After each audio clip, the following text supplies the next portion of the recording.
నమస్తే, welcome to HMTV digital. Israel Hamas మధ్య కొనసాగుతున్న యుద్ధంలో మయన్ హౌతీ రెబెల్స్ ఎర్ర సముద్రంలో బీభత్సాన్ని సృష్టిస్తున్నారు. నవంబర్ నుంచి హౌతీలు ఎర్ర సముద్రం, బాబ్ ఆల్మందాస్ జలసంధి, ఎడెన్ గల్ఫ్లోని ముఖ్యమైన షిప్పింగ్ యార్డ్ల పరిధిలోని నౌకలపై పదే పదే డ్రోన్ క్షిపణులతో దాడులు నిర్వహిస్తుంది. తాజాగా గురువారం యెమెన్ నౌకాశ్రయ నగరానికిపై మెకాకు పశ్చిమాన 19 నాటికల్ మైళ్ల దూరంలో ఎర్ర సముద్రం సమీపంలో పేలుడు సంభవించినట్లు ఒక వ్యాపార నౌక వెల్లడించింది. దీనిపై బ్రిటిష్ అధికారులు విచారణ చేస్తున్నారు. ఇక United Kingdom maritime trade operations కూడా మెకాకు దక్షిణాన 27 నాటికల మైళ్ల దూరంలో జరిగిన సంఘటన గురించి నివేదిక వచ్చిందన్నారు. దీనిపై పూర్తి స్థాయిలో విచారణ చేస్తున్నట్లు బ్రిటిష్ అధికారులు వెల్లడించారు.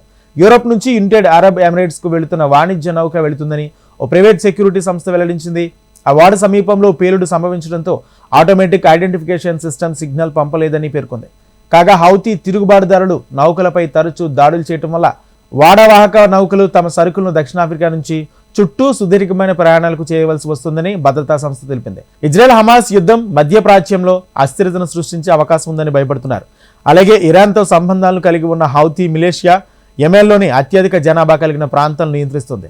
గాజాలో ఇజ్రాయెల్కు వ్యతిరేకంగా పోరాడుతున్న పాలస్తీన్లకు సంఘీభావంగా ఈ హౌతీ రెబెల్స్ పనిచేస్తున్నారు.